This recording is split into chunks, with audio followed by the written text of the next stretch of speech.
Guys, അപ്പോൾ ഞാൻ നമ്മുടെ വണ്ടിക്ക് സാധനങ്ങൾ എടുക്കാൻ വേണ്ടിയിട്ട് വന്നതാണ്. നമ്മുടെ കച്ചവടത്തിന് വേണ്ടിയിട്ടുള്ള പച്ചക്കറി സാധനങ്ങൾ എടുക്കാൻ വേണ്ടിയിട്ട് വന്നതാണ്. അപ്പോൾ ഞാനിവിടെ വളരെ വ്യത്യസ്തമായിട്ടുള്ളൊരു കാഴ്ച ഞാൻ കണ്ടായിരുന്നു. അത് ഞാൻ നിങ്ങളെയും കൂടി ഒന്ന് കാണിച്ചു തരാം. ശരിക്കും സമ്മതിച്ചു കൊടുക്കണം.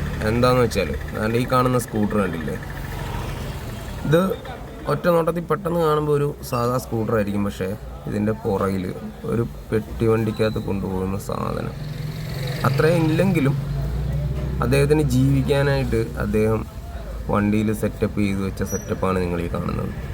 അദ്ദേഹത്തിന് കാലിന് ശകലം പ്രശ്നമുള്ള ആളാണ്. ഞാൻ കണ്ടായിരുന്നു പുള്ളി സാധനമൊക്കെ എടുത്ത് വണ്ടിയിൽ വെക്കുന്നത്.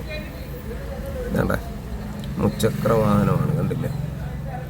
ഈ മുച്ചക്ര വാഹനത്തിലാണ് അദ്ദേഹത്തിൻ്റെ ഉപജീവന മാർഗം ആരുടെ മുമ്പിലും കൈ നീട്ടാതെ നടത്തിക്കൊണ്ടിരിക്കുന്നത്. ഇങ്ങനെയുള്ള ആളുകളെ നമ്മുടെ സമൂഹത്തിൽ ഒരുപാടുണ്ട്.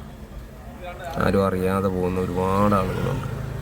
അപ്പം ഇങ്ങനെയുള്ള ആളുകളെ തീർച്ചയായിട്ടും നിങ്ങൾ കാണുകയാണെന്നുണ്ടെങ്കിൽ സപ്പോർട്ട് ചെയ്യണം. അവരുടെ കയ്യിൽ നിന്ന് സാധനം മേടിക്കണം. എനിക്ക് ഒത്തിരി സന്തോഷം തോന്നി പുള്ളി ഇങ്ങനെ ചെയ്യുന്നത് കണ്ടിട്ട്. വേറെ ഇതിന് പ്രധാന കാരണം എന്താണെന്ന് വെച്ചാൽ ഞാനും ഇതേ പ്രശ്നം അനുഭവിക്കുന്ന ഒരാളാണ്. അതുകൊണ്ടിട്ടാണ് എനിക്കൊരുപാട് സന്തോഷം തോന്നിയത്. ഞാൻ അദ്ദേഹത്തെ കാണിച്ചു തരാം. അദ്ദേഹത്തിന് വീഡിയോ എടുക്കുന്നത് താല്പര്യമില്ലായിരുന്നു. പിന്നെ ഞാൻ അദ്ദേഹത്തിനോട് പറഞ്ഞ് എടുത്തതാണ്. അദ്ദേഹം സാധനം എടുത്തുകൊണ്ടിരിക്കുകയാണ്, മാർക്കറ്റിൽ സാധനം എടുത്തുകൊണ്ടിരിക്കുകയാണ്. അതുകൊണ്ട് ആ തോളത്ത് ബാഗ് ഇട്ടേക്കുന്ന അദ്ദേഹമാണ് ഇതിൻ്റെ ഓണർ. ആ റോസ് ഷർട്ട് ഇട്ടേക്കുന്ന തോളത്ത് ബാഗ് ഇട്ടേക്കുന്ന ആളാണ് ഇതിൻ്റെ ഓണർ. അദ്ദേഹത്തിൻ്റെ വാഹനമാണിത്. ഇതിലൊരു മെസ്സേജ് കൂടിയുണ്ട്. എന്താണെന്ന് വെച്ചാൽ ഒരുപാട് ആളുകളാണെന്നുണ്ടെങ്കിൽ തങ്ങളുടെ വൈകല്യത്തെ കുറവായിട്ട് കണ്ട് വീട്ടിൽ തന്നെ അടഞ്ഞുകൂടിയിരിപ്പുണ്ട്.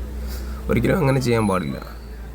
ഈ വൈകല്യങ്ങളെയൊക്കെ നമുക്ക് മറികടക്കാൻ സാധിക്കും. ആ വൈകല്യങ്ങളിൽ തന്നെ നമുക്ക് വൈകല്യങ്ങളില്ലാത്തവർ ചെയ്യുന്ന പല കാര്യങ്ങളും നമുക്ക് ചെയ്യാനായിട്ട് സാധിക്കും. അത് നമ്മുടെ മനസ്സാണ്. ആ മനസ്സൊരിക്കലും കൈവിടാതിരിക്കുക.